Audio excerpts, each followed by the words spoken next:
Yes.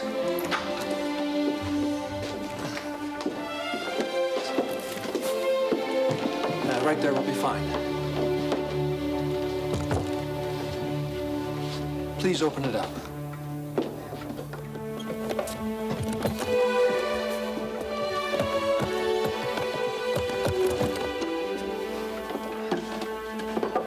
Thank you.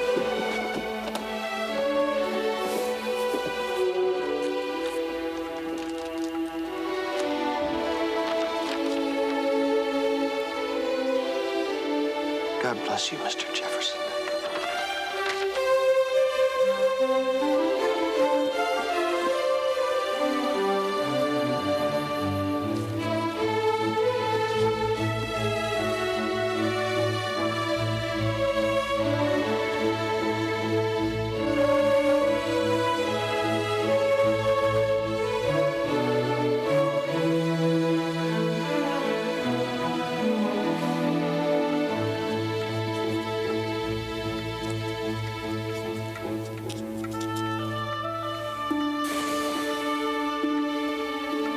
America is in crisis. Once united by the war against Great Britain, the states are now deeply divided over matters of policy and commerce. Each state pursues its own destiny, which weakens our trade abroad and creates near anarchy at home. Unless a means can be found to unite the states, I fear the worst for my country. Its life may be as the flame of a candle, bright but brief.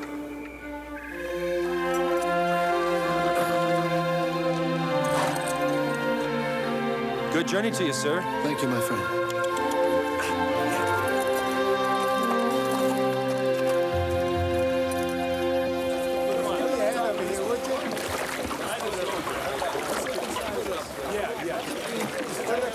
That wasn't our understanding. That's what I said, and that's the price. That's flat robbery. It's even more than you wrote in your letter.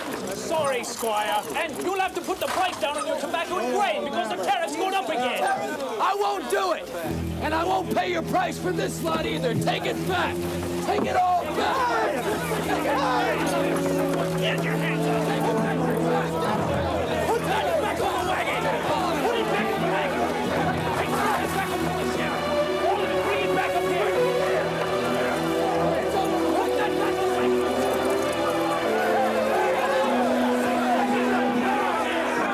I have here a resolution which grants to the United States Congress of Confederation the power finally to regulate the trade of this country. Not again, Mr. Madison. Yes, again, Mr. Lee.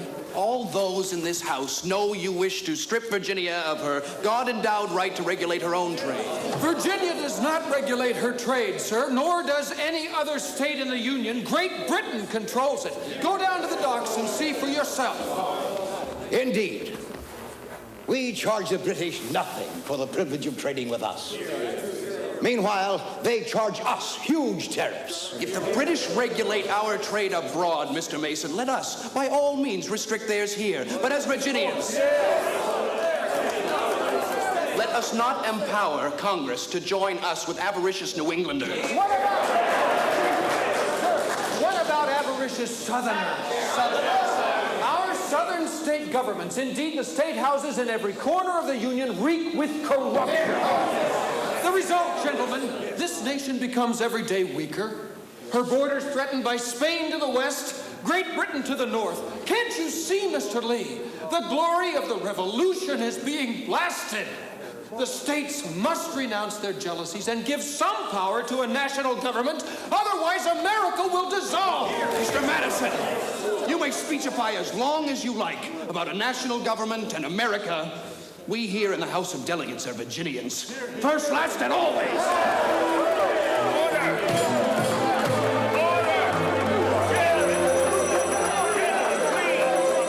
If we could just get the states together to talk outside their cursed legislatures.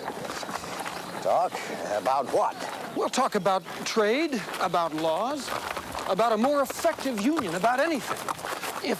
If honest, influential men met together representing their states, men like General Washington and Dr. Franklin and yourself, sir, I have the greatest admiration for your writing Virginia's Constitution and her Declaration of Rights. Sir, may I count on your help? I am a friend to your cause, sir. But the indispensable friend is General Washington. As he goes, so goes America. Yes, sir, and we must get him. Unless our national government is strengthened, the states will soon turn to the sword to resolve their separate jealousies. Think of it. Standing armies in every state, and each state the sport of foreign powers, setting the people against one another, back to the Dark Ages. You sound like John Adams. Do I? Perhaps we need Mr. Adams back here from London. He could wake us up. At the moment, I think he's trying to wake up the British ministry.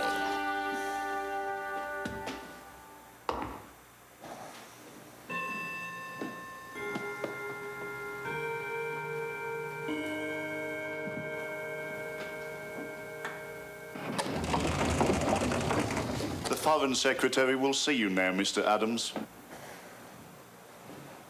Not before time.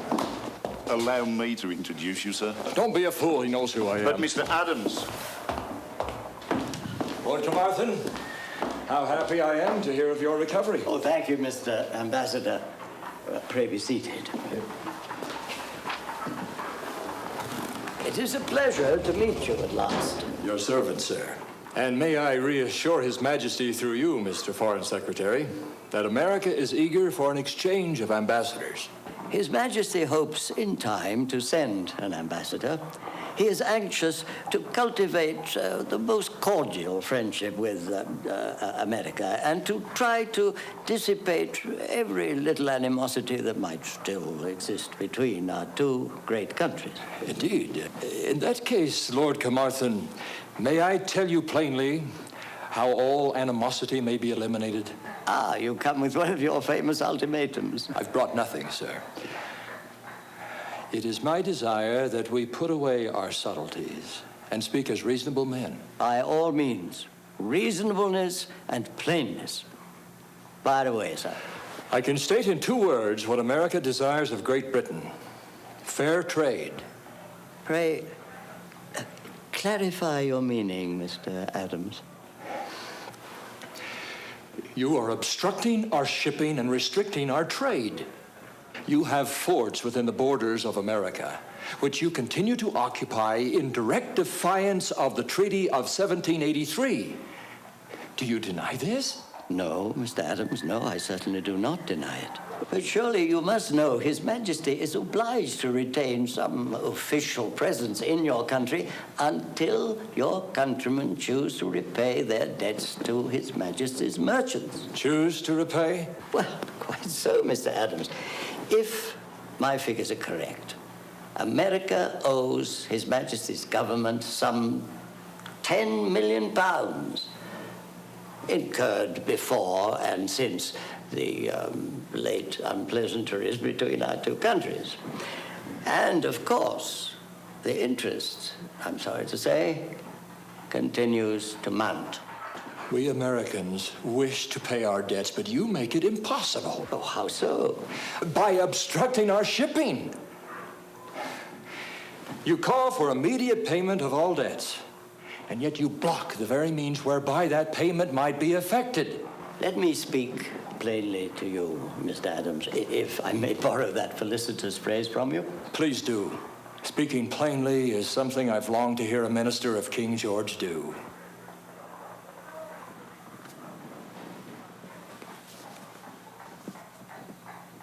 Cui bono? I beg your pardon? Cui bono? Who benefits? Why should His Majesty contract a treaty of commerce with America? Who would benefit? You astonish me, sir. Oh, come, come. You Americans have discovered that, alas, you cannot supply yourselves from anywhere except His Majesty's manufacturing. And so, if I may speak plainly, British merchants may charge you what they will. Who would benefit from a change in that policy? Not we Britons, surely. We allow you Britons to come to all of our ports in your own ships in America without charge. Will you allow us the same privilege? Why should we allow it? You cannot avoid letting us come to your ports. You have no government to prevent it. And your squabbling states cannot agree to forbid the ships and goods, nor lay duties upon them. Until you have a government, my answer to your urgent request is, Mr. Ambassador, cui bono. You're quite right, Mr. Adams. Speaking plainly is most refreshing. So, visit me again when you have something substantive to discuss. Good day, sir.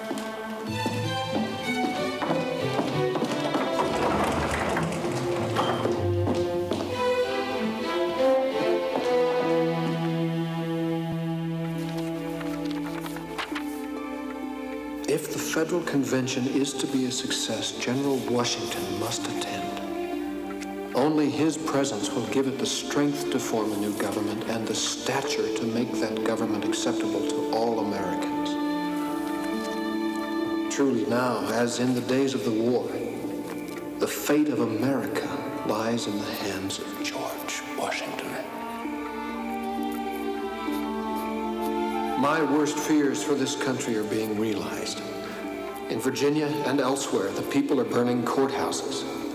In Massachusetts, there's been a full-scale rebellion of ex-soldiers and farmers in their frustration with the bad government. The people are turning to the torch and the sword.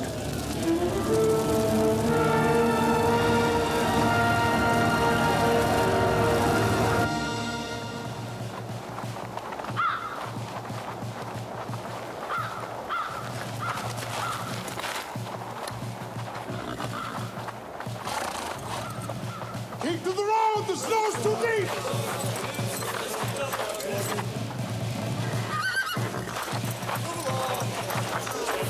Over their heads. Gunners, sight your guns!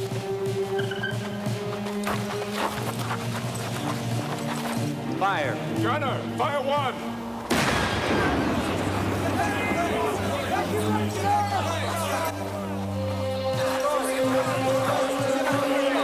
Another one over their head. Gunner, fire two!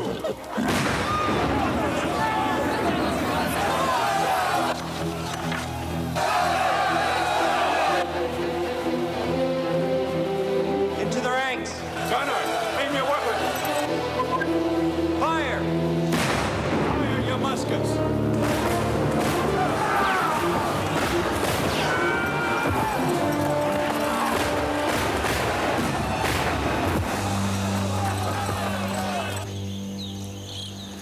We Americans have much to learn from English agriculture. Now, don't change the subject, man. I tell you, there is rebellion in Massachusetts. They're burning public records in Virginia. Surely even Thomas Jefferson, the revolutionary, can see that leads to anarchy. No, John, I can't. The blood spilled in such revolts is the manure of free republics. Let the people speak, even if their voice is gunfire. But after the gunfire comes good government and good laws, which the fractured states can't seem to achieve. All the despots of Europe are waiting for America to fail, and she will, if she doesn't learn to govern herself. Well, I hear that James Madison has persuaded a convention to be held in Philadelphia in May to revise the Articles of Confederation. More talk. Well, I have faith in Madison. For the task at hand, he's the greatest man in America. I've been sending him books on government, and I hear there's a chance that General Washington may attend. Well, if Washington can be persuaded to descend from Mount Vernon, there might be a chance this convention will be more than just talk.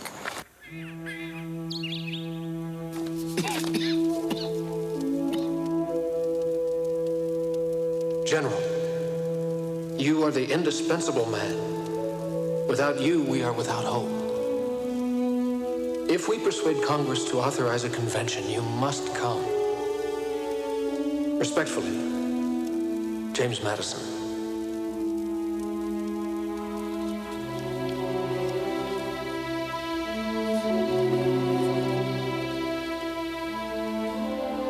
I believe the scheme of a convention is sound. As to my attending, you must know, Mr. Madison, that I am a private man now. I brought the ship safely into port. I will not again embark on the sea of public troubles. Your humble and obedient servant, George Washington.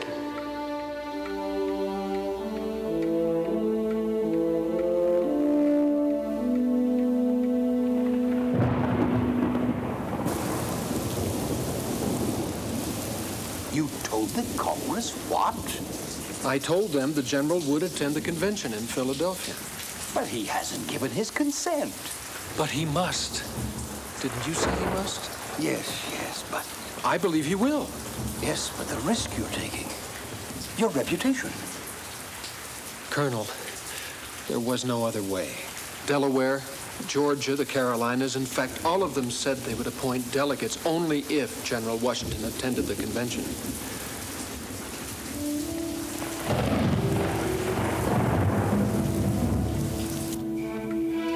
For some months now, I have been attempting to persuade General Washington to attend our convention, but in vain. My research is virtually complete, and I'm confident as to the direction this nation must take. But God knows, without the general present, all my preparations will be for naught. I leave for Philadelphia without the slightest assurance that he will attend.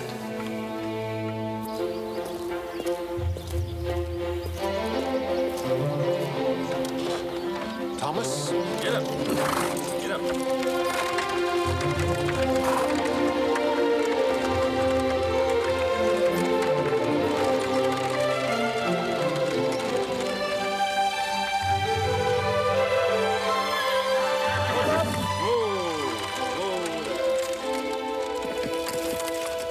Thought you'd want this before you went off to Philadelphia. Yes. Success to you, Mr. Madison. Thank you, Williams. Get up, get up.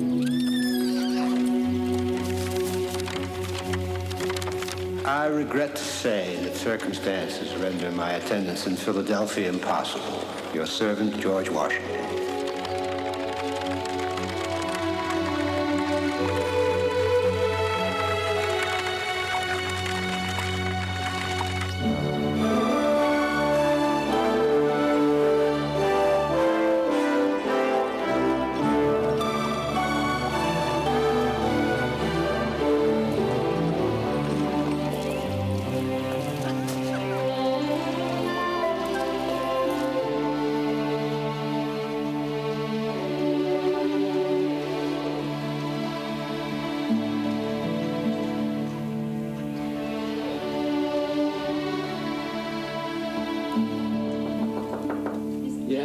Yes. I've just come by to see how you're settling in. Well, I'm fine. Thank you, Mrs. House. The last time you had to put up with one of our summers, it almost did you in, you being such a slight fellow. Now, this time, you will eat and rest properly. And I suppose I'm the one that will have to see to it that you do. Thank you. I appreciate your concern. Is it true? What? Is General Washington coming to Philadelphia? General Washington, do you have a letter from the general for me? Oh, no, I read it in the Gazette. Well, if the Gazette says it, it should be true, shouldn't it? Oh, imagine the general in our city. Yes. Well, thank you.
house.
Excuse me. What is happening?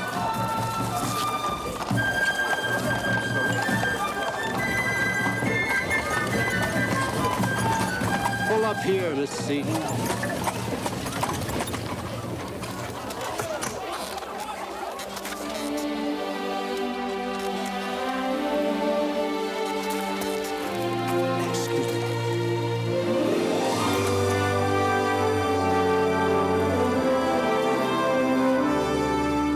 Mr. Madison.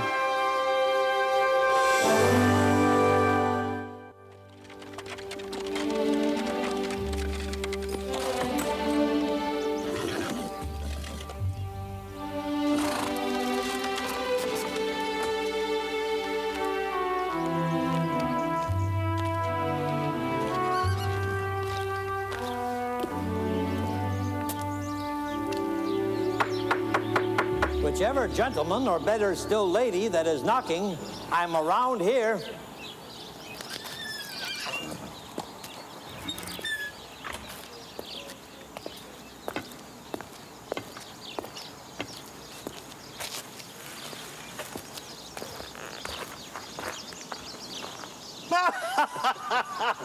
Oh, my dear General.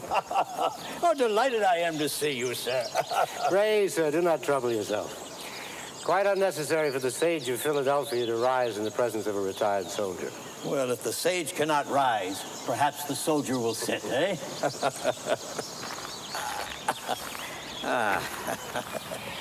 Some tea? Thank you, Doctor.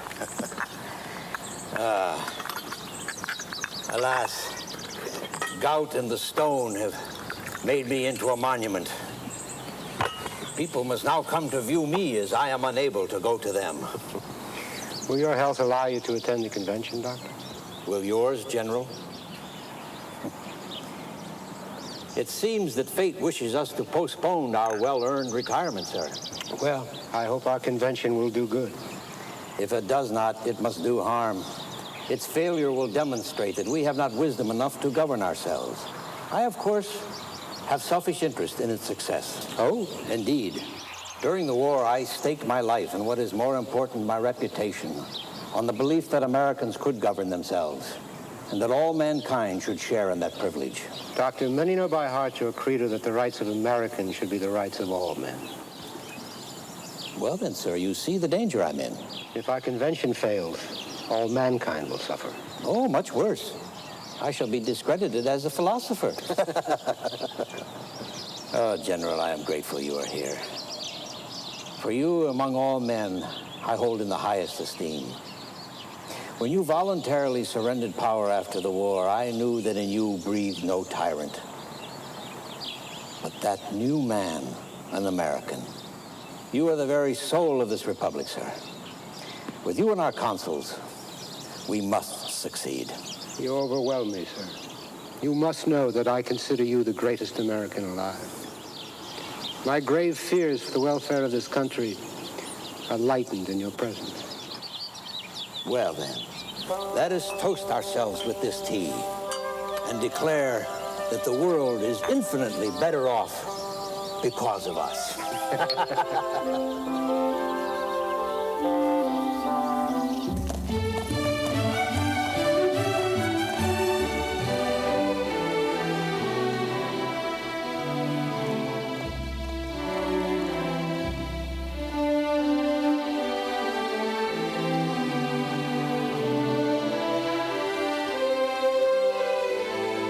Gentlemen, thank you for coming. Mr. Madison and I believe it wise that we Virginians meet together to prepare for the opening of our great convention. Mr. Madison. Thank you, General. For some months now, I have been studying the governments of many nations, ancient and modern, and I have discovered that all governments have had defects. The Periclean Greeks were too autocratic. The Helvetic Confederacy, pardon me, gentlemen, I do not mean to be tedious. I know that every thinking man becomes daily more alarmed at our situation. I have devised a plan of government, which I believe will help to correct the abuses in our republic. Excellent. All states look to Virginia for leadership in government. And you, Governor Randolph, will propose this plan on the first day of the convention, if you are agreeable. Of course, I am agreeable. Although it seems to me that the general... No, you are the governor of Virginia, sir. I'm a private citizen. Does your plan improve the Articles of Confederation? It abolishes them. It does what?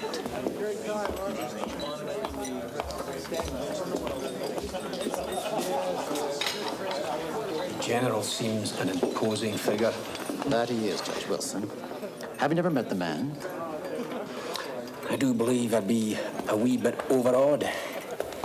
He seems the very soul of dignity. I know the general well, and believe me, no man could be kinder. But being in his presence is rather like being with your father, your creditor, and your maker, all rolled into one. Nonsense. I've met the general, and I can assure you I'm not overawed in his presence. I'm afraid of no man on earth. Waiter, another port, please. To abolish the Articles? General, nothing less will work. The Articles give the states the right to act almost as independent countries. Let us suppose that this teacup is our federal government as it exists under the Articles. Well, then your teacup is Congress. Indeed. And it is like Philadelphia tea, heated enough for debate, but weak. It is a creature of the states entirely. In it, each state has one vote, and nothing decided there is binding unless there is complete unanimity in the voting, which there never is. General, may I? By all means. Most instructive. Thank you, sir. And Governor, I'll need yours as well. Yes. Colonel Mason? Thank you, sir. Now this is the form that I propose for our new government. Instead of a single governing body, 3 branches in a truly national government. And what will they be? Our first branch will be a new Congress. Well, we already have a Congress. Yes, but ours will be different. Since our plan expands the powers of Congress, we will check that power by dividing it into 2 houses, an upper house and a lower house. And note, Congress will now truly represent the people of the United States for the first time in our history. How will it do that? How many inhabitants has Virginia, Governor? More than any other state, some 800,000 people. And how many votes does Virginia have in Congress today under the Articles? 1. Do you know the population of Delaware? Not precisely. Certainly under 100,000. Well under 100,000, Mr. With. And yet how many votes does little Delaware have in Congress? 1, of course. The same as Virginia. But our new Congress will make nationally binding laws.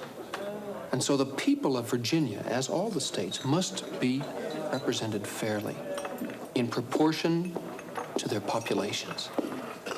Waiter, might I have another cup of tea? Stronger this time.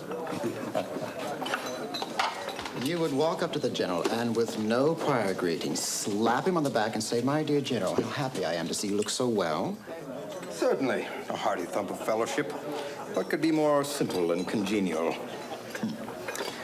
A supper and wine for you and a dozen of your friends says you wouldn't dare. And a dinner from me, Mr. Morris. Done, gentlemen. Well, Go on, Mr. Morris.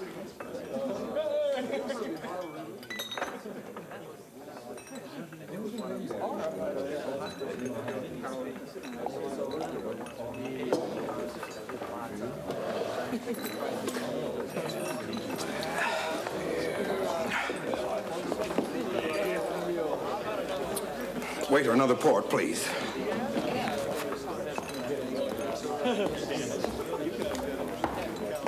Between power and liberty. Thank you, sir. There will also be an executive branch to enforce the laws Congress passes. That wine goblet must be kept in check, lest it make itself a king.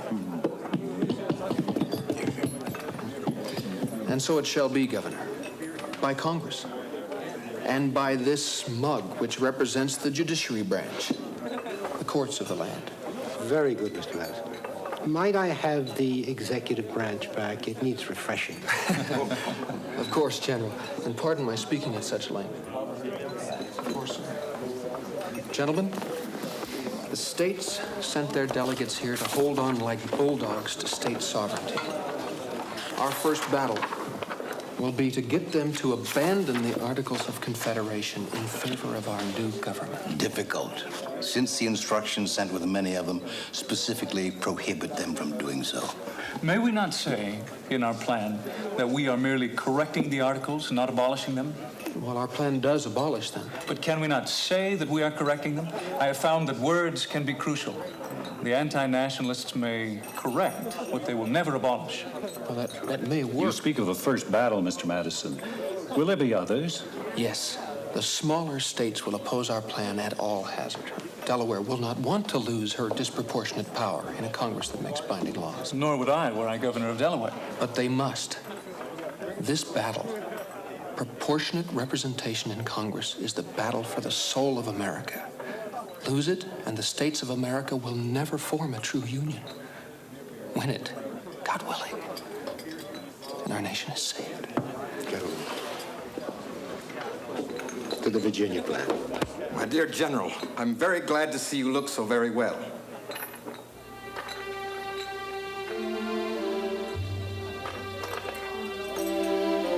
Gentlemen.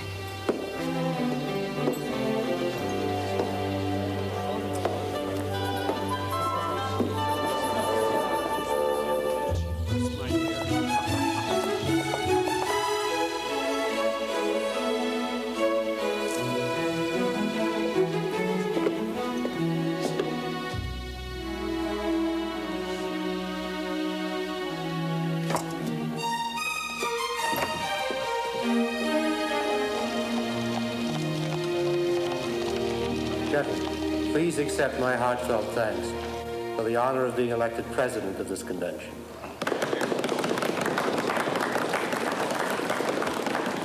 I need hardly tell you that the nation watches us, as I think do the powers of heaven. Let us do our best. Mr. Madison. Yes, General? Did you find your seat uncomfortable, sir? With the indulgence of the members, I am moving to the front where I may more perfectly hear the proceedings and make notes of them. I wish to record the mechanisms by which our new government is created. New government? New government, Mr. Madison? Our instructions do not authorize the forming of a new government, so you, sir, may return to your seat. No new government will be formed here. Order, Mr. Bedford. Easy, men. Easy, men. These are hallowed halls. I signed a paper here which got us into a lot of trouble not so long ago. The convention welcomes Dr. Franklin to its opening session.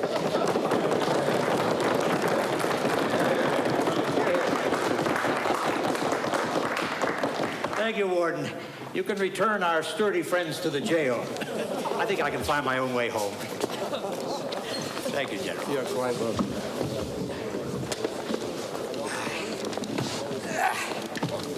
Thank you, sir. We're late. Oh, history will be the judge of that, James. I should now like to hear from the Committee on Rules. Mr. President, the Committee on Rules proposes that all votes be recorded. Mr. President. I recognize the delegate from Massachusetts, Mr. Gary, is it? Mr. King. Mr. King. I object to the recording of votes. This will restrict the free exchange of opinions. I propose that while we are debating, we resolve ourselves into a committee of the whole House, and that any votes taken when the convention is so resolved be non-binding and not recorded in the minutes. Second.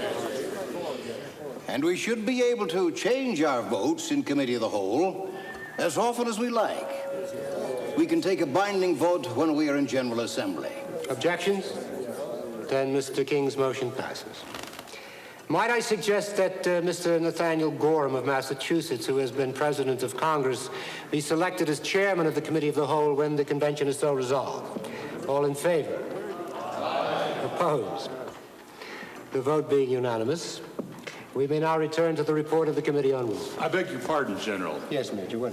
Do I record that last vote in the minutes? Yes, Major, you do record this vote.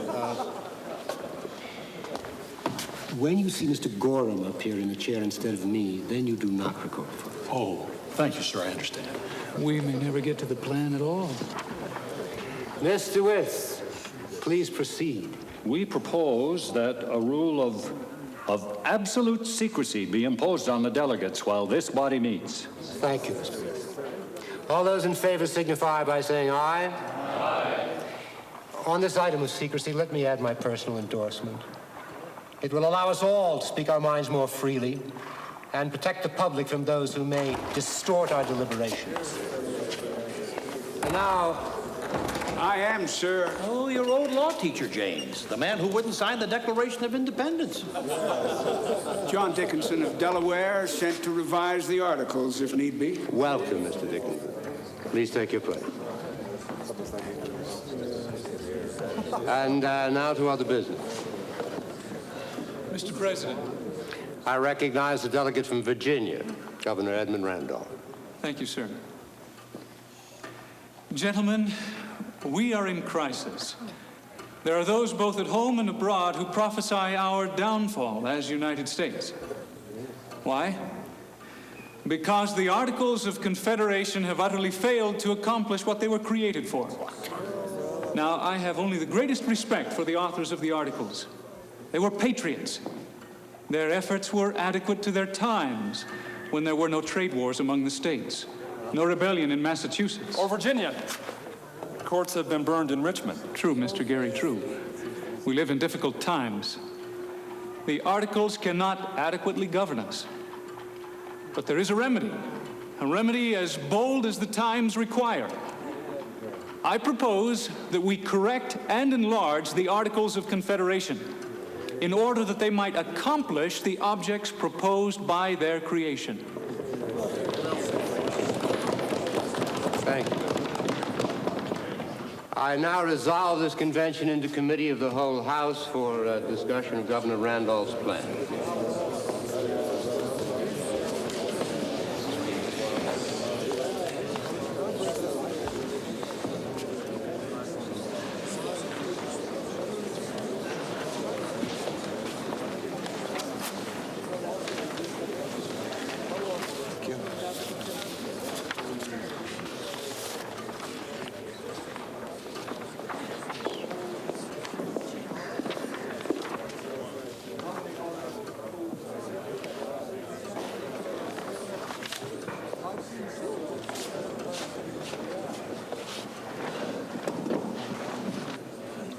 Mr. Chairman? The chair recognizes the delegate from Pennsylvania, Mr. Gouverneur Morris. I see an inconsistency in the very first clause of this plan. Governor Randolph, your first resolution calls for the Articles of Confederation to be, now let me get this right, corrected and enlarged. That is correct. Yet the remaining 14 articles do not do that. They abolish them. This plan calls for an entirely new government. If we are abolishing the Articles of Confederation, let us say so clearly.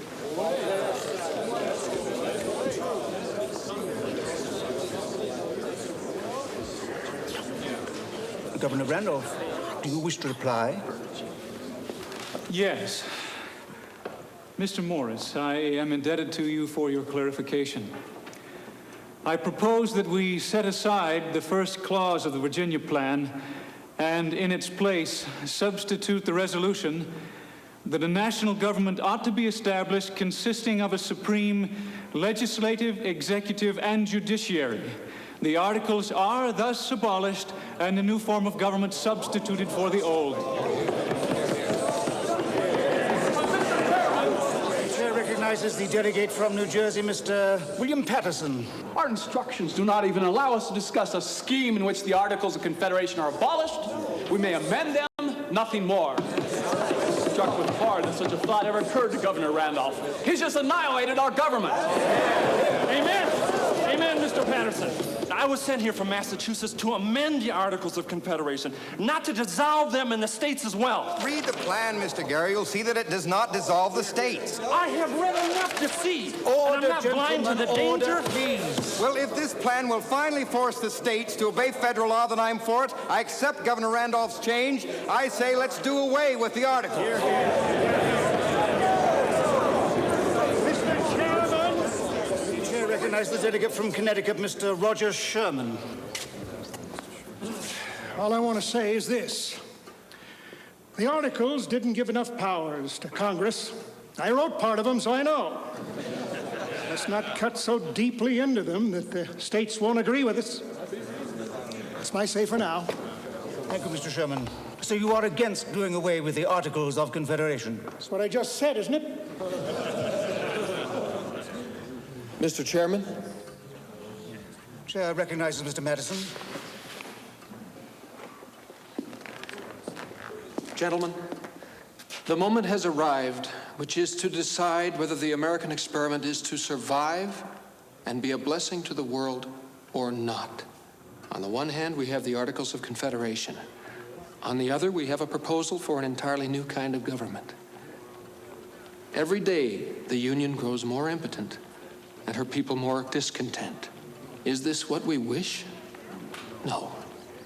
If it is true, as Mr. Patterson said, that we are authorized only to amend the Articles of Confederation, then I say let us amend them out of existence.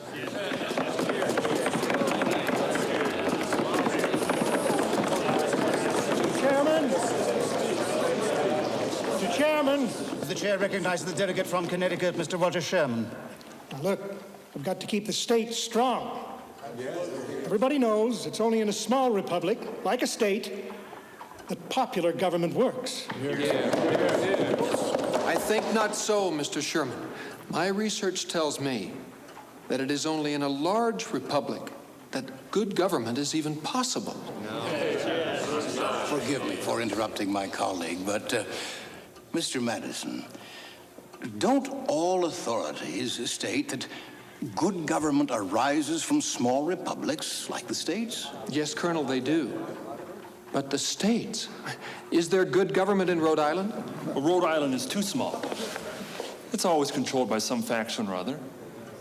Dr. Franklin, is there good government in Pennsylvania? Now, that's a larger state. Indeed not, Mr. Madison. The Pennsylvania legislature is controlled by a faction which is far from just. Alas, it is also far from honest. All societies are made up of warring factions, rich against the poor, religion against religion, race against race.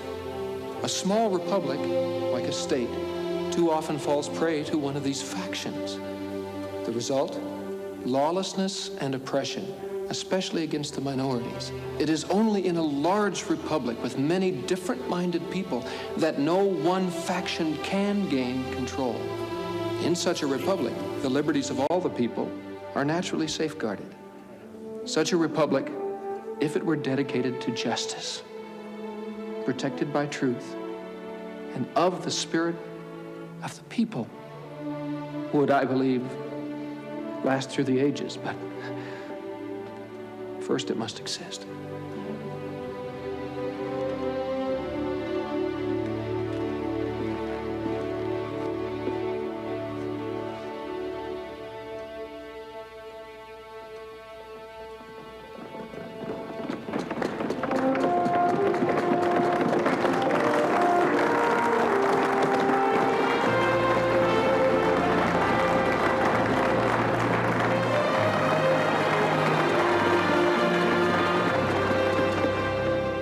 I move that we vote on the change.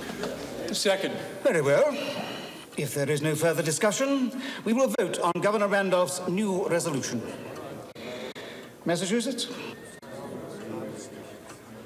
Aye. Connecticut? No. New Jersey? No. New York? Mr. Chairman, Governor Clinton sent our delegation with strict instructions to oppose any attempt to diminish the sovereignty of New York. I wholeheartedly agree with these instructions, as will my colleague, Mr. Lansing, when he arrives. Since Mr. Hamilton chooses to ignore them, New York is divided. Delaware? Aye. Pennsylvania? Aye. Virginia? Aye. North Carolina? Aye. South Carolina? Aye. Very well, then. With 3 states absent, plus Rhode Island, of course, Mr. Randolph's resolution passes in committee, New York divided. The Articles of Confederation are abolished. Yeah. We may now discuss other resolutions of the Virginia Plan. Mr. Chairman. Chair recognizes Mr. Dickinson of Delaware. Mr. Chairman, gentlemen, I, as well as others, see the need for a change in our form of government. But now, turning to the second resolution, I see words which, unless struck out, must kill it. Resolve that the rights of suffrage in the national legislature ought to be proportioned to the number of free inhabitants. Now I turn to you, Mr. Madison, as we may perhaps suppose that yours is the mind behind the Virginia Plan. Do you mean, sir, by this clause that the large states will have more delegates in the new legislature than the smaller states? Yes, because of their greater populations. And this is done in order to destroy the equality of the states in the new Congress? Most certainly not, sir. It is done that power might at last be derived from the people, Mr. Dickinson. Well, I'm sure this form of representation appeals to Virginia and to Pennsylvania and Massachusetts, all large states. And it may appeal to the Deep South, the Carolinas and Georgia, which believe they will become large states. But the smaller states will not accept such tyranny.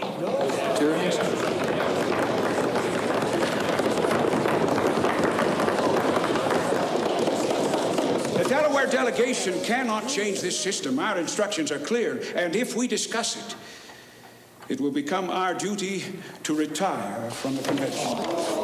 Please, Mr. Dickinson, the people, not the states, must be represented equally. Surely you can see that, sir. No, Mr. Madison.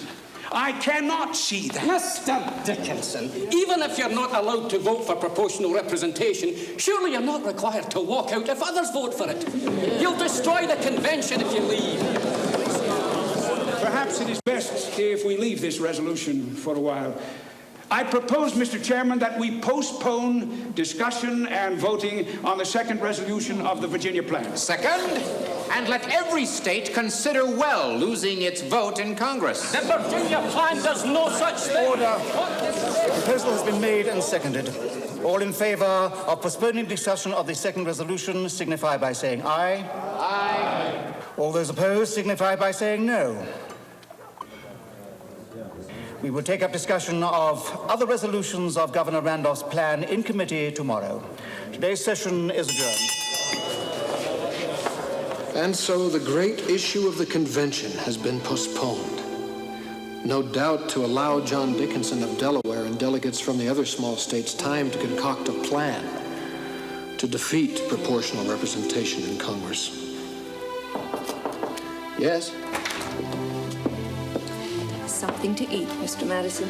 Thank you. Thank you. You never get out into the air, Mr. Madison. You convention here all day, and then you shut yourself up in here all night. You really should take your ease, like the other delegates. Mrs. House, I need to transcribe my notes. Please, thank you. Thank you very much.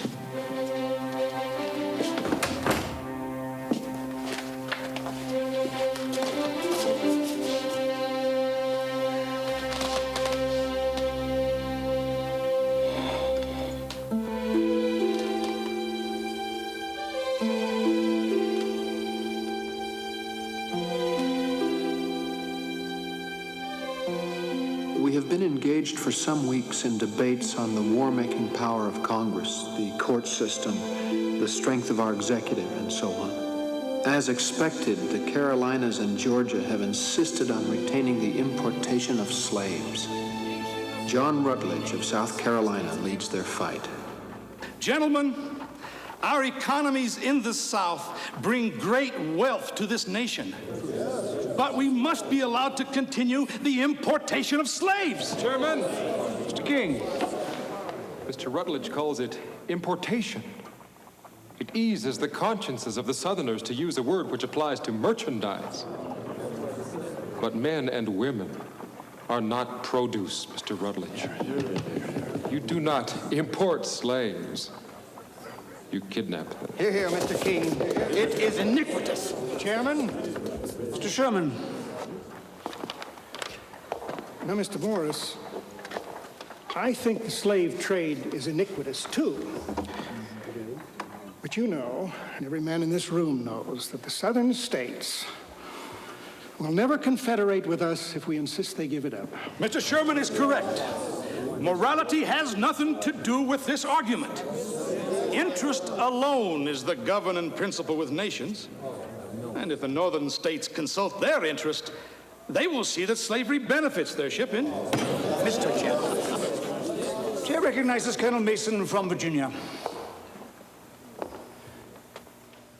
You are wrong, Mr. Rutledge. This is a moral issue. Nations cannot be punished in the next world for their sins, so they must be punished in this one. Slavery will bring the judgment of heaven on this country. Mark my words. But Colonel Mason, you were a slave owner yourself. Out of order, Mr. Sherman. No, Mr. Chairman. I will answer that. I do not say that slavery can be abolished overnight, but its increase can. It was British merchants who started the infernal traffic, and as Americans, we must end it. Mr. Chairman, Mr. Pinckney, South Carolina, if left at liberty, may stop importing slaves, as Virginia and Maryland have done. But if coerced, never. Mr. Chairman. Mr. Wilson. If you are disposed to end importing soon, why not do it now? Surely no state will stay out of the Union over this. Mr. Chairman. Dr. Williamson. I rise to assure my colleague from Pennsylvania that North Carolina would stay out of the Union. The entire South will stay out of the Union. But we are willing to compromise. I move that all importation of slaves cease after the year 1808, 20 years from now. This will give us adequate time to prepare for such a radical change in our economies. I second Mr. Rutledge's motion. The business of government, gentlemen, is compromise. Let's get this infernal business over with. That we would be forced to accept the Southern position on slavery was a foregone conclusion. But it is a blight on our convention and our country. Dickinson remained silent over the issue of representation in Congress. But as more small state delegates have now arrived, that will soon change. I am finding curious differences in the degree with which the delegates possess the democratic spirit. James Wilson of Pennsylvania is certainly the most democratic-minded. He has argued for direct election of all offices by the people. Others favor appointment to national offices. We have decided that senators will be selected by state legislatures, which to Wilson is a defeat. With the state legislature.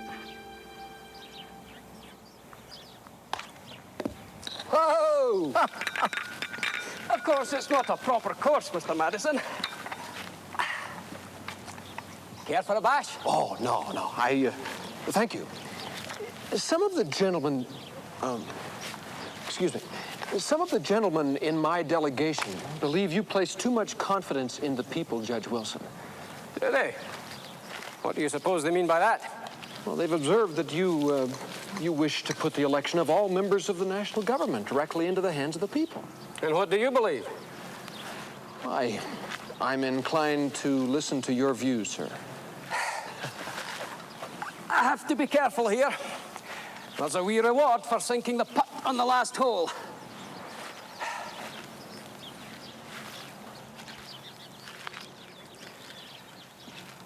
Well? I believe that rulers are useless without the people they rule. Kings, blue-blooded aristocrats, presidents and parliaments, they are the servants. The people are their superiors and sovereigns. So the people ought to choose every blessed one of them. Otherwise, they get to thinking they're important on their own, which, of course, they're not.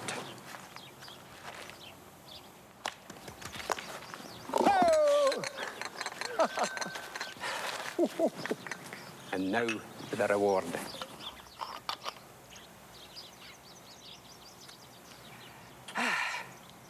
Mr. Madison, something to enliven your tea? Thank you, no. If we start letting state legislators pick senators and senators pick presidents, we'll wind up with all the tyranny and bad government we deserve. Do you believe in complete democracy, sir? Do you want this nation to remain secure in its liberty? Leave it in the hands of the people.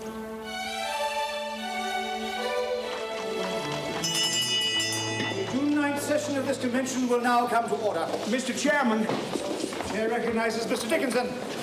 we of Delaware, and indeed others here, feel that it is now the proper time to review the most troublesome resolution in the Virginia plan. How the states will be represented in our new Congress. If representation follows population, the large states will always control the legislature.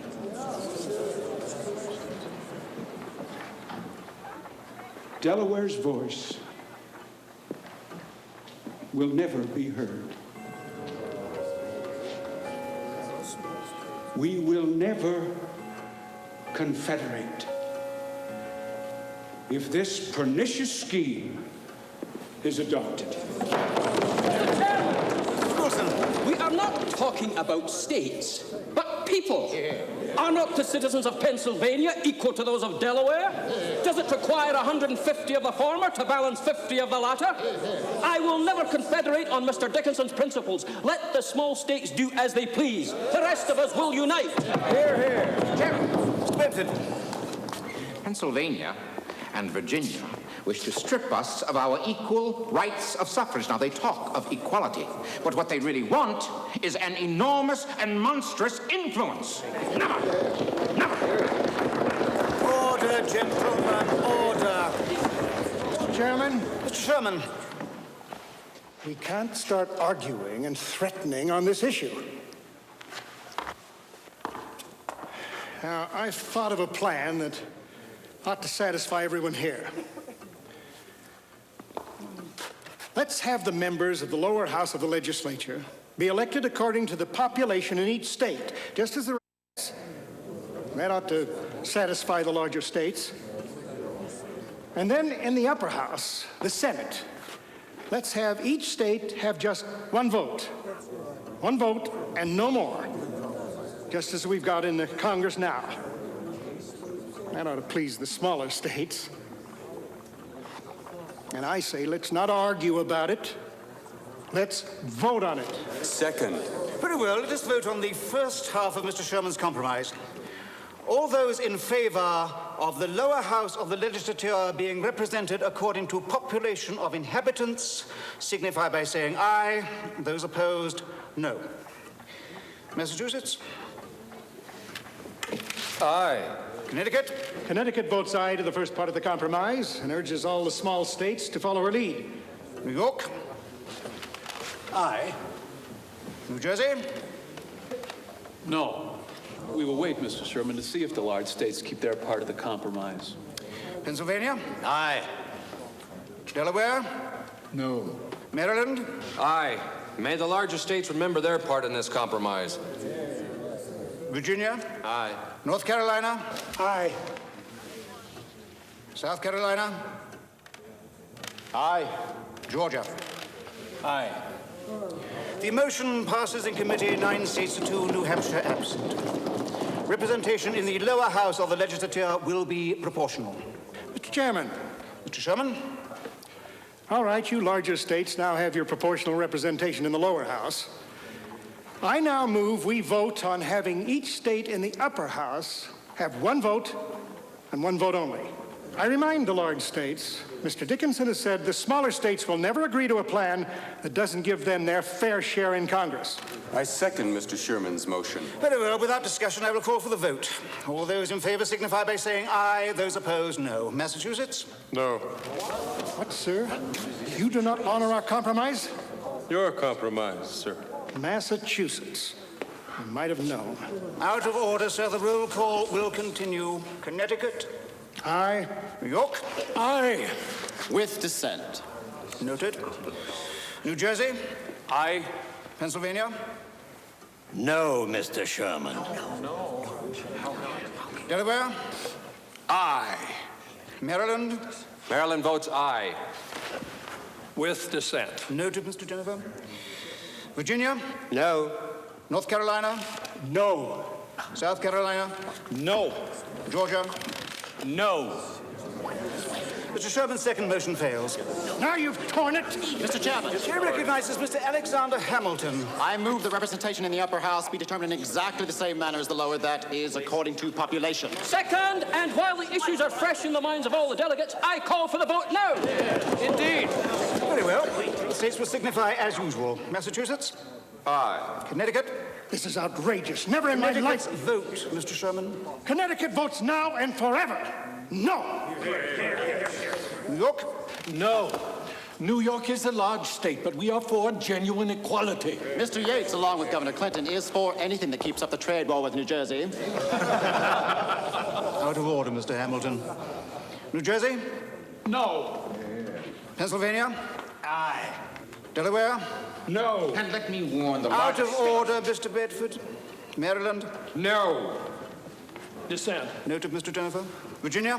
Virginia is for genuine equality in this matter. Aye. Aye. North Carolina? Aye. South Carolina? Aye. Georgia? Georgia votes aye.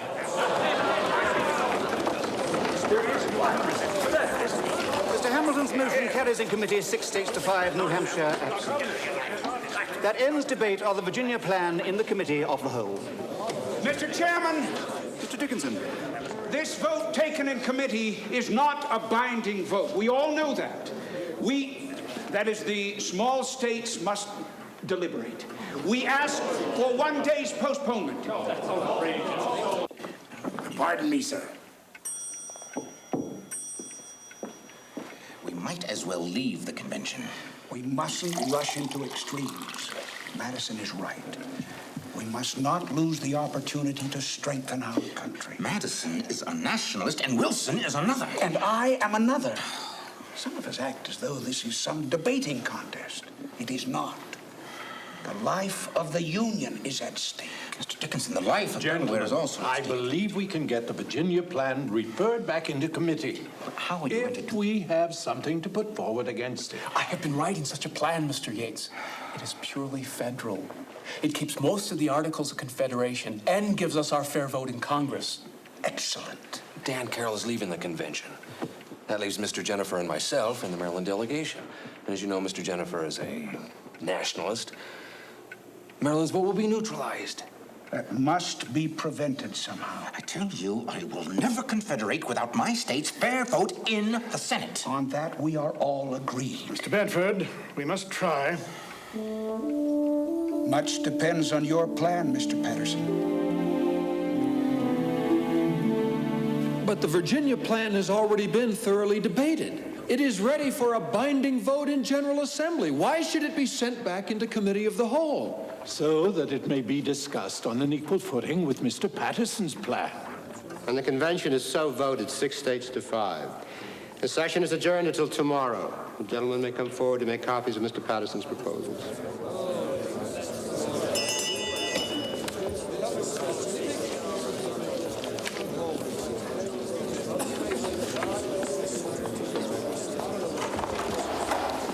You see the consequence of pushing things too far. If you had followed Mr. Sherman's compromise, your plan would never have been returned to committee. But you insist on sweeping all before you to the advantage of the large states. To no one's advantage, sir, but the American people's. Indeed. Then this convention meets in vain. Where is the advantage to the American people then?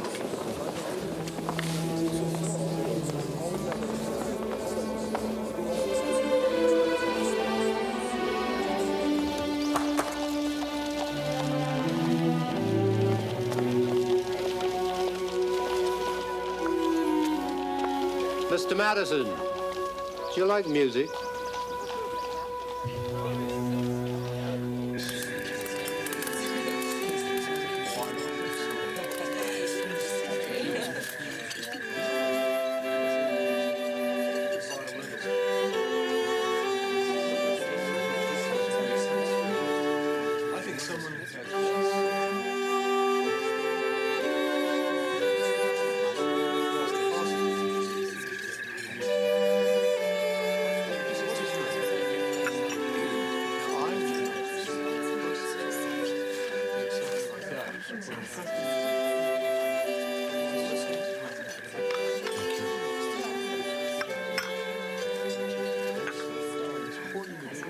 Thank you very much.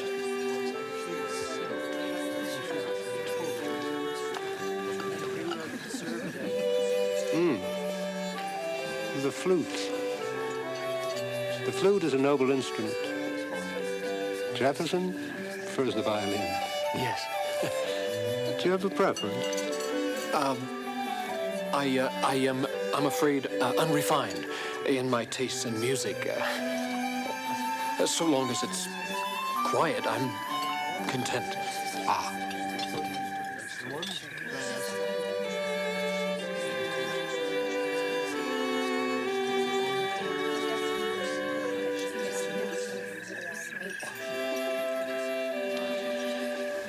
It seems to me we have achieved a great deal at this convention. As the architect of the Virginia plan, you are to be congratulated. Thank you, sir. But now, it is time to compromise on the composition of the Senate. Never. It's inequitable.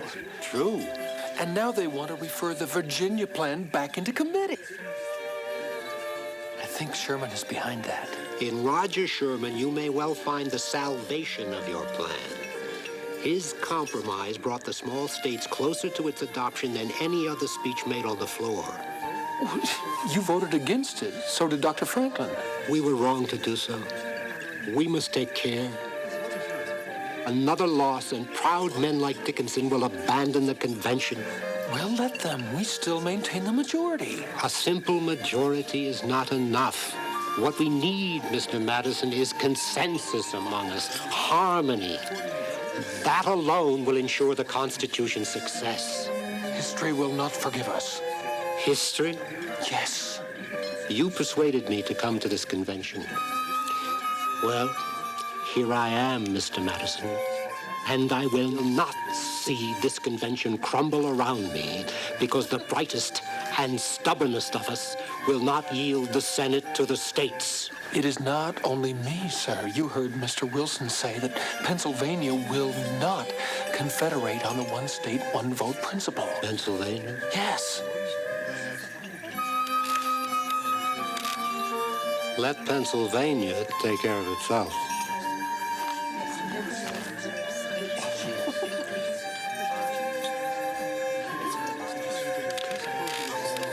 I'm very fond of this music. It is so harmonious.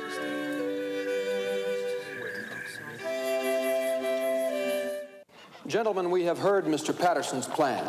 It maintains the status quo magnificently, but it offers no remedies to the evils that have brought us all to Philadelphia. Mr. Chairman, Mr. King, I move that we reject the Patterson plan in committee and send the Virginia plan back to the General Assembly for debate and binding votes. I second the motion. Mr. Sherman. out of order, Mr. Patterson. We need a compromise, but your plan won't work, Mr. Patterson. It just keeps us in the mire. At least Governor Randolph tries to pull us out. Very well. Vote in the usual manner. And so the dangerous plan of Mr. Patterson was defeated. For the last several days, the Virginia plan has been debated in General Assembly. The arguments over representation in the Senate go on and on. Alexander Hamilton, tired of being constantly outvoted, has left the convention and gone home to New York.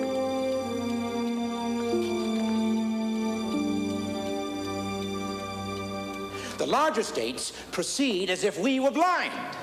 Now, Mr. Madison insists that the large states will never hurt the small states if we give up our equality in the Senate. But I do not trust you, sir. Let the large states do as they like. There are other recourses for the smaller states.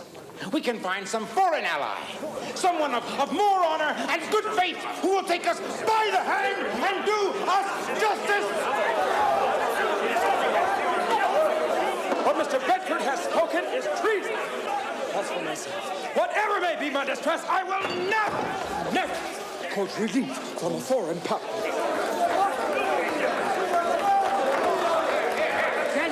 Gentlemen, this bickering does not further our cause.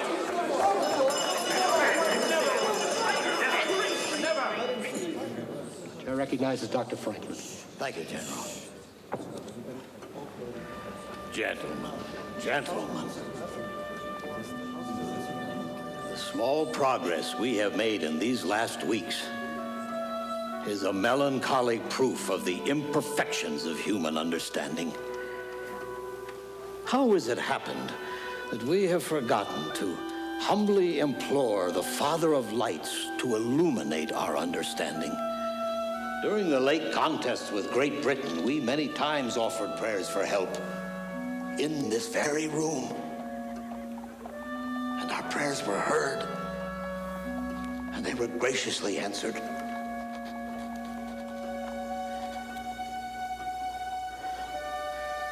The longer I live, the more convincing proofs I see of this truth, that God governs in the affairs of men. If a sparrow cannot fall without his notice, is it probable that a great nation can rise without his aid?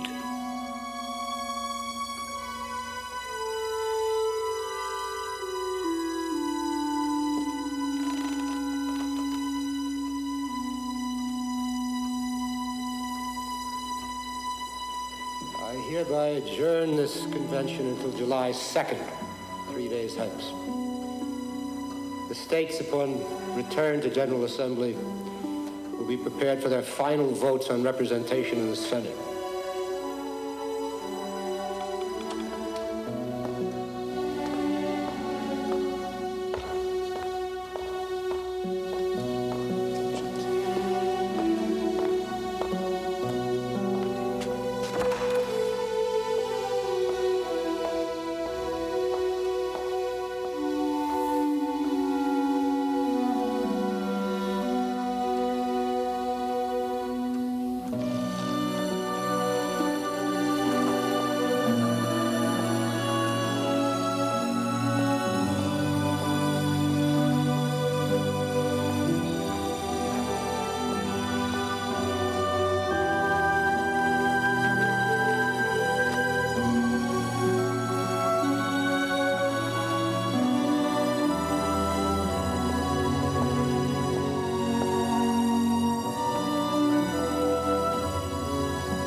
Anything, gentlemen? No, thank you. Perhaps later, Mrs. House. Thank you.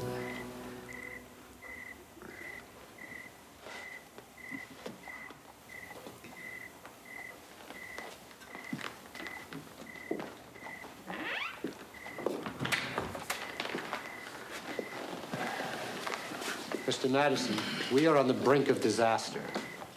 This convention will fracture if there's any more debate on representation. We can still win, General. We have the vote. The battle, yes. What about the war? I wonder if we do have the votes.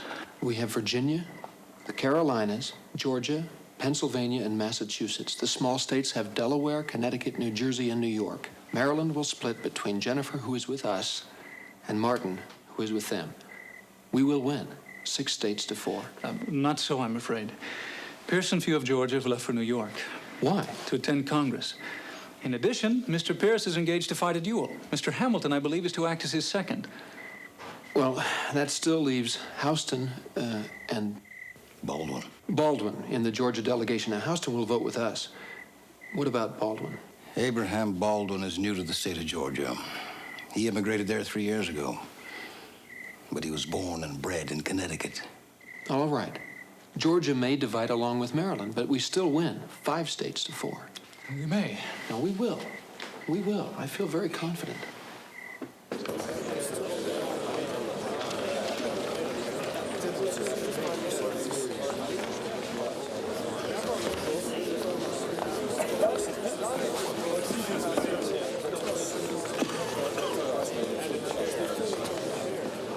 Mr. Jennifer is not here. How long can you wait? I cannot, Mr. Madison. We begin at 11.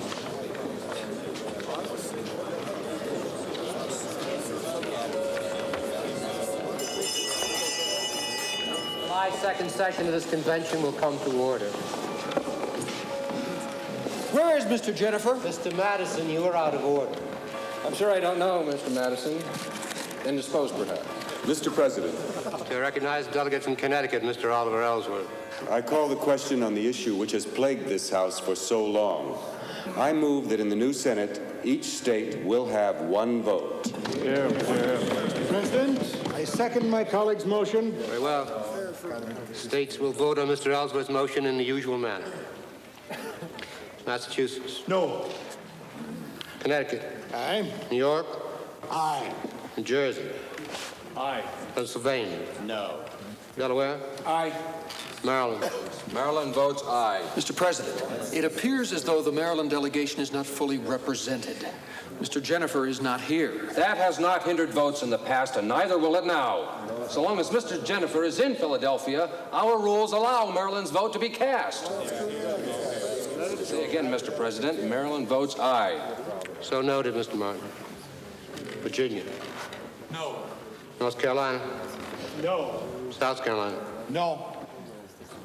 Georgia. How does Georgia vote, Mr. Houston?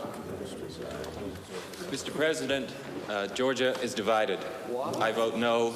Mr. Baldwin votes aye. Very well. General Assembly, 1 state absent, Georgia divided.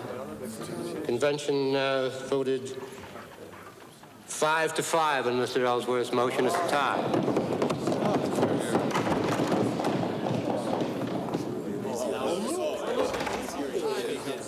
Mr. President, as the delegation from Maryland is now complete, I move we vote a second time on Mr. Ellsworth's motion. Second. Mr. President. Shall recognize the delegate from Maryland, Mr. Martin. May I remind certain gentlemen that in committee of the whole, this body may vote a second time on a motion, or as many times as it wishes, but in General Assembly, it is simply not permitted. Our votes are binding and final. Mr. Martin's point of order is correct. Tie stands. Mr. President? Chair recognizes delegate from Connecticut. Well, we're at a place where we can't move one way or another. Do we just go home and admit we failed? Let's try a committee. Let's have 1 delegate from each state get together and try to figure out a compromise. Mr. President. Mr. Madison. I am sensible for the need of compromise in some cases, but I am against this committee. It will merely delay us. Anything that can be proposed in a committee can just as easily be proposed right here.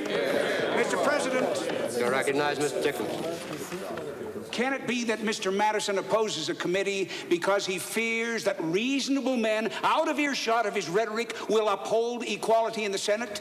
Hear, hear. I am in favor. Mr. President. I recognize Dr. Franklin. We are at a dead stop, Mr. Madison. It is time to compromise, sir.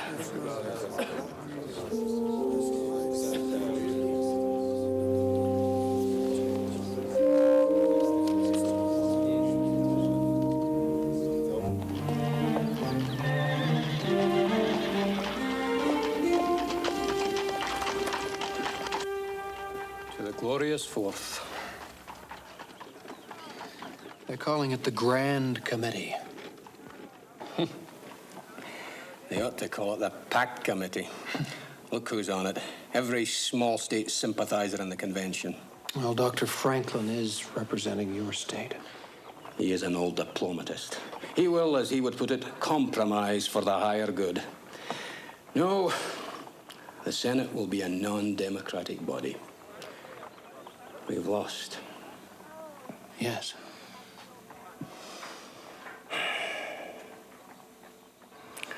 Aye. But look how much we've won. Won? At the beginning of this convention, the delegates were willing to tinker with the articles. But in their most fearful nightmares of democracy, they never envisioned giving up state sovereignty. Think of it. Petulant little Delaware threatened to walk out. Then they voted for a strong national government. Why? Because you came to Philadelphia with a plan. I hope neither of you gentlemen will be wanting a meal. I'm that short-handed now with the celebrations going on uptown and all that I can't be offering cooking now. Thank you, no. This drinks will be fine. Of course, you come back tonight, and you'll see us at our busiest. Boy, we keep the glorious Fourth in grander fashion than any tavern in town. No doubt, sir. Sir, tell me, where do you stand on the issue of good government? Well, we here at the tavern don't want a king, and that's flat. Nor shall you have one, sir. I give you my word. And, of course, we want ale kept at a fair price. I've been doing a lot of reading on these new ideas for government. Well, Mr. Madison, you see, we Americans have the advantage. We read and comprehend issues. And I want a government that's not just for you, and not just for me, and that's even and fair for everyone. By my reckoning, that's a good government. Would you join us, sir, in a drink to the Fourth? That I will, sir. To the American people, the foundation of our liberty. Before our departure, I wish to make it clear to the House that both Mr. Lansing and myself oppose and will continue to oppose any system which has in object the consolidation of these United States into one government. Yeah, I've made up my mind. No.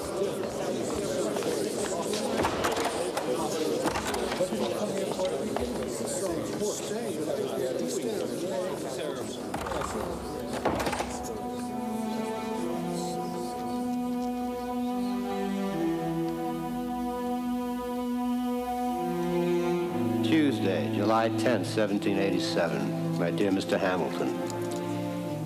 Debate of the report of the Grand Committee proceeds without an end in sight.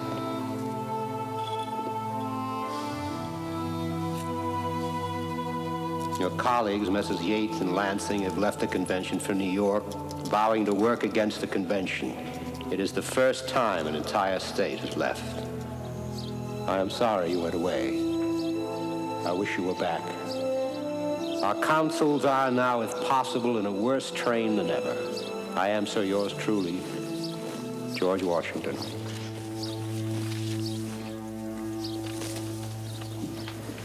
I'm ready to ride in an hour.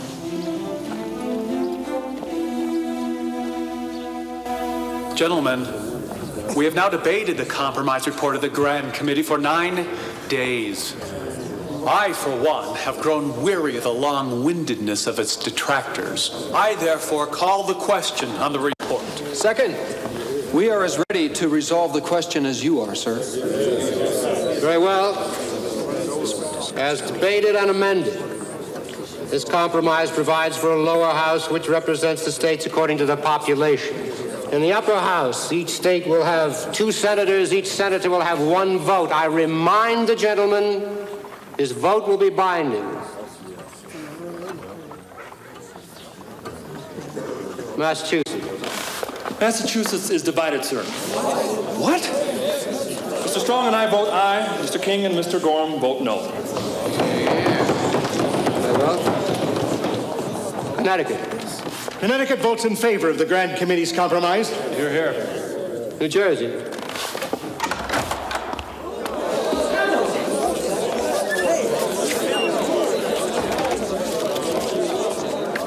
The House welcomes back Mr. Hamilton. Thank you, Mr. President. Would someone please give Mr. Hamilton a copy of this report?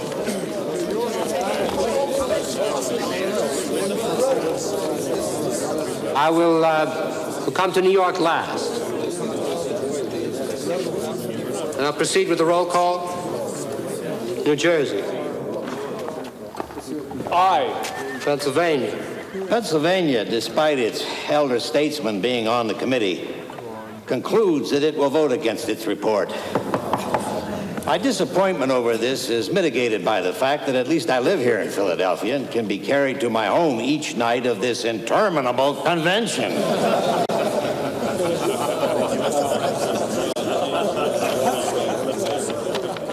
Delaware. Aye. Maryland. Aye. Please, you can be with us for this vote, Mr. Jennifer. Virginia.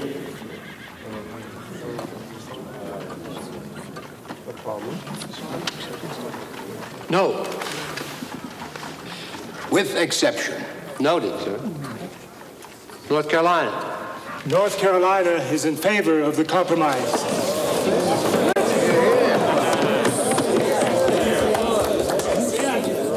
South Carolina.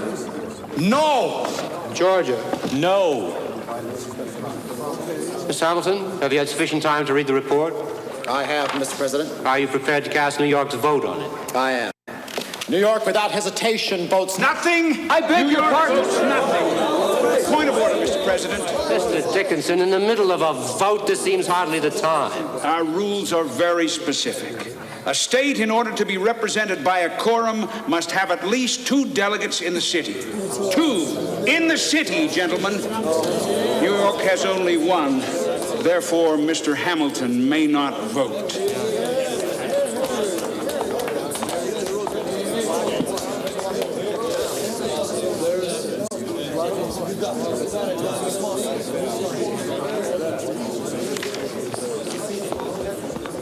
Gentleman from Delaware is correct.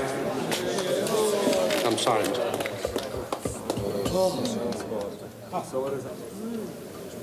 With Massachusetts divided, New York ineligible, and New Hampshire absent, the compromise report passes in General Assembly. 5 states to 4. We've done it. And now for other business. Mr. President. Chair recognizes Governor Randolph. Mr. President, I move that this convention adjourn that the large states might consider a compromise. A true compromise, not this sham which benefits only the small states. Mr. President. Chair recognizes Mr. Patterson. Let the large states take a day to hatch their scheme. But we will never back down from this binding vote. This convention is adjourned until tomorrow morning.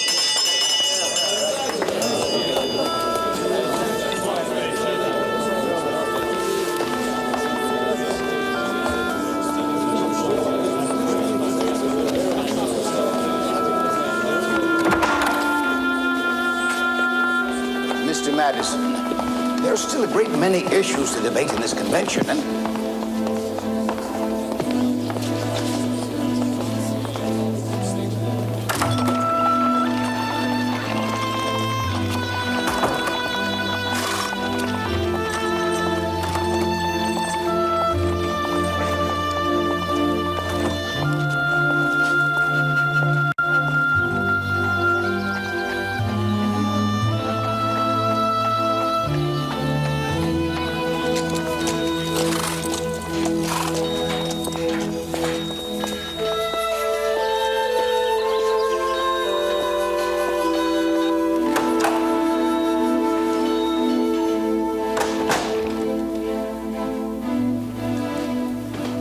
got out early this morning, Mr. Madison.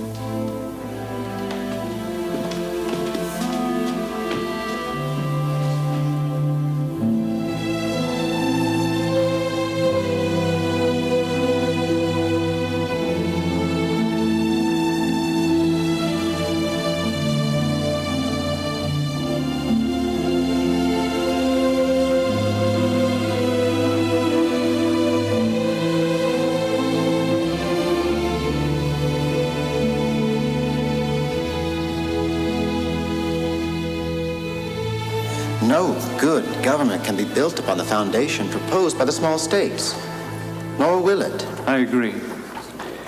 It's time to move on to other matters. The small states are fixed. We must yield on the representation issue. At last, someone sees the truth of the matter. The small states have compromised, gentlemen. Now we must. You are strangely quiet, Mr. Madison. Judge Wilson and Dr. Franklin are correct. No one could be more disappointed than myself that the convention has chosen what to me seems an unjust system. This great compromise has created a new kind of nation, one such as I had never considered. Its national government is strong and sovereign, but it has states which are also strong, separate states, but a united people. It is neither man nor horse, but like the centaur, half of each. I don't know whether such a creature can survive in the rough and tumble of the world, but I am willing to make the hazard. I am for the compromise. I am for the United States of America.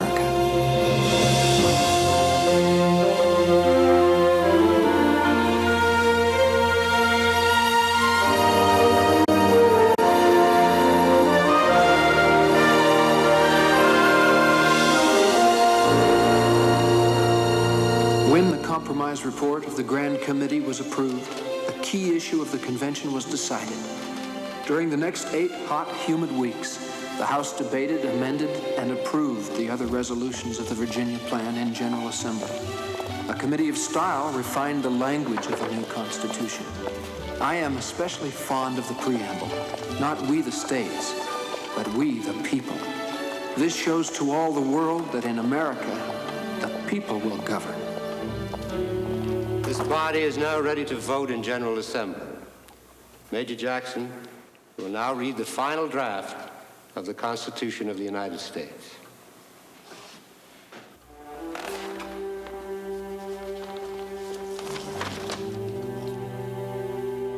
We, the people of the United States, in order to form a more perfect union, establish justice, ensure domestic tranquility, provide for the common defense, promote the general welfare, and secure the blessings of liberty to ourselves and our posterity, do ordain and establish this Constitution for the United States of America. Article 1, Section 1. All legislative powers herein granted shall be vested in a Congress of the United States, which shall consist of a Senate and House of Representatives. The House of Representatives shall be composed of members chosen by secondary danger as will not admit of delay. The executive power shall be vested in the President of the United States of America. He shall hold his office during the term of 4 years, and together with the vice and misdemeanors. The judicial power of the United States shall be vested in one Supreme Court, and in such inferior courts as the Congress may from time to time not convene against domestic violence. The Congress, whenever 2/3 of both houses shall deem it necessary, shall propose amendments to this Constitution, or on the application of the legislature of 2/3 of the several states shall be made under the authority of the United States, shall be the supreme law of the land. The senators and representatives before mentioned will make resolutions to support this Constitution, but no religious test shall ever be required as a qualification to any office or public trust under the United States. The ratification of the conventions of 9 states shall be sufficient for the establishment of this Constitution before the states. Done in convention by the unanimous consent of the states present, the 17th day of September in the year of our Lord, 1787, and of the independence of the United States of America, the 12th. Thank you, Major General. Mr. President, Dr. Franklin. I confess, there are parts of this Constitution I do not yet approve. But I am not sure I shall never approve of them. Because the older I grow, the more I doubt my own judgment and pay attention to the judgment of others. When you get together a group of men to take advantage of their wisdom, of course you get all their passions and their prejudices, their errors and their selfish views. Can a perfect production be expected from this? I am astonished to find it approaching so near perfection as it does. Yes, gentlemen, yes, I consent to this Constitution, and I urge all others to do so, because I expect none better, and I'm not sure it is not the best. Thank you, Dr. Franklin.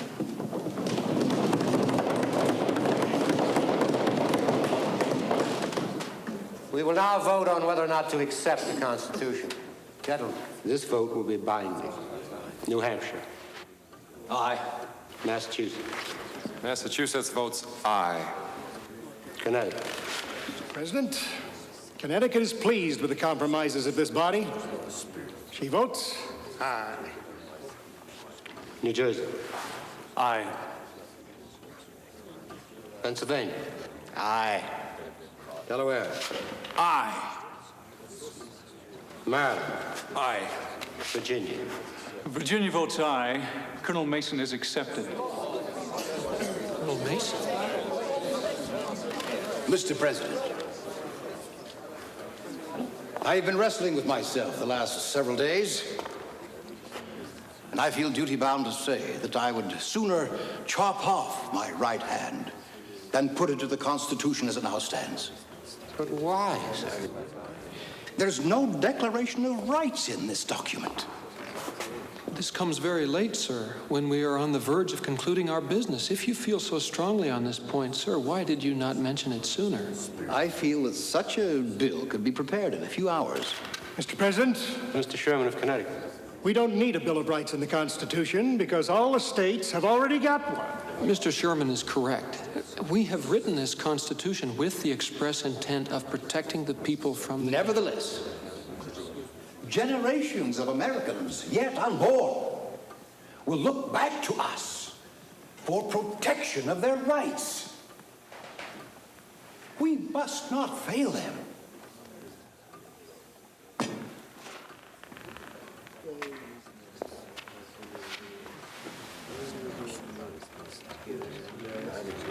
Thank you, Colonel. This convention appreciates your candor. I express my personal regret, sir, that you cannot find yourself a friend to this document. Mr. President, I also accept myself. But you presented the Virginia plan. I have many reservations as to the form in which it has been cast. I know I am taking a step which may be the most awful of my life, but it is dictated by my conscience.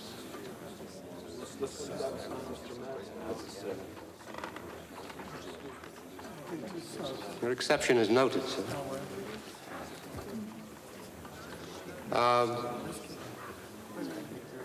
Well, gentlemen, shall we proceed with the roll call? North Carolina. North Carolina votes aye. South Carolina. Aye. Georgia. Aye. Unanimously, 11 states to none, this convention has, on this day, September 17th, 1787, voted to accept as its ruling document the Constitution of the United States.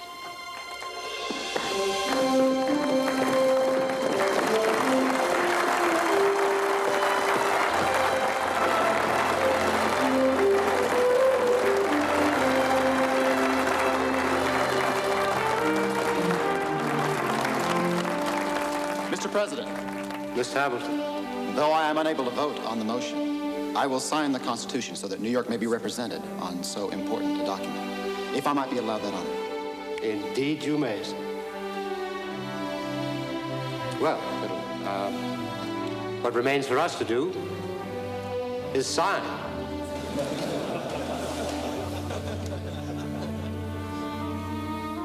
This is, for me, a great moment. I've prayed for it, and I will continue to pray for the success of this document, for I believe it to be the hope of this country.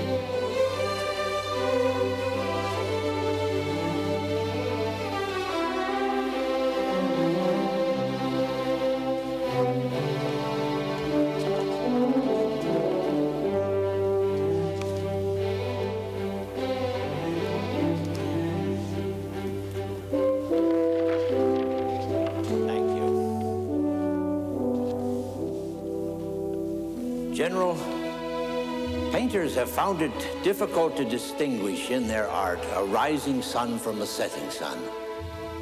In the midst of my hopes and fears during this convention, I've often looked at the sun on the president's chair without being able to tell whether it was rising or setting.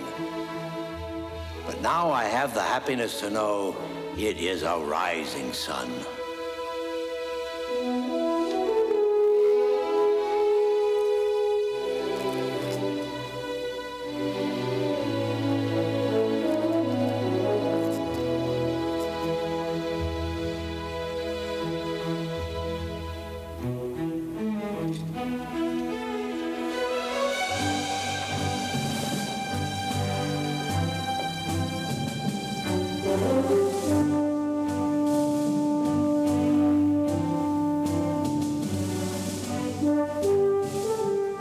We faced a task more difficult than can be conceived by those who were not concerned in its execution.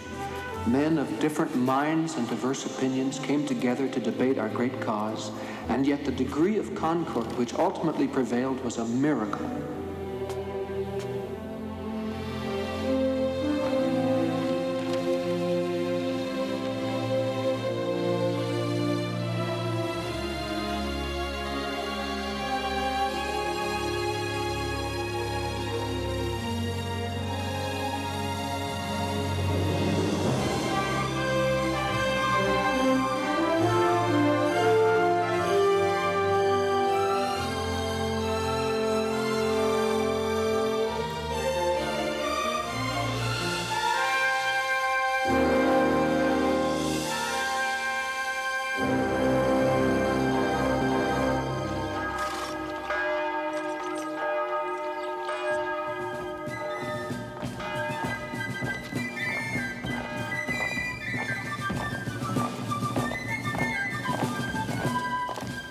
The Constitution needs now to be ratified by the supreme authority of the people themselves.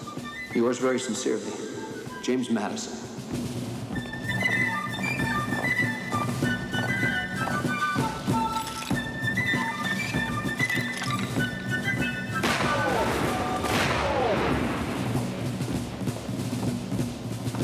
I know. Mr. Adams, really?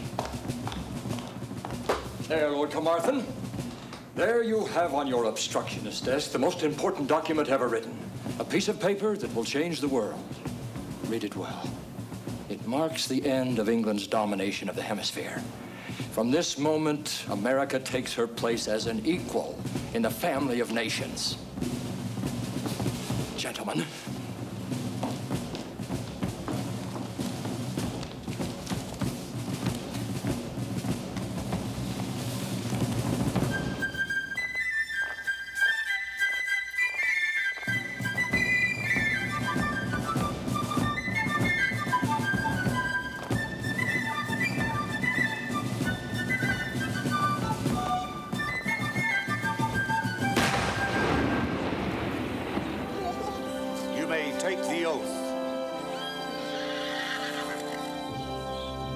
I solemnly swear that I will faithfully execute the office of President of the United States and will, to the best of my ability, preserve, protect, and defend the Constitution of the United States.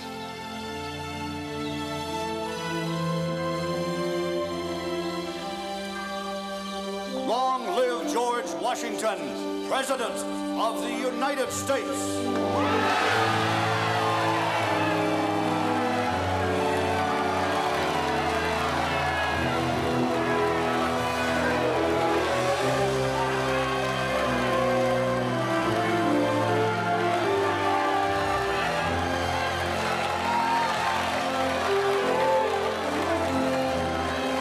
It is done. We are a nation.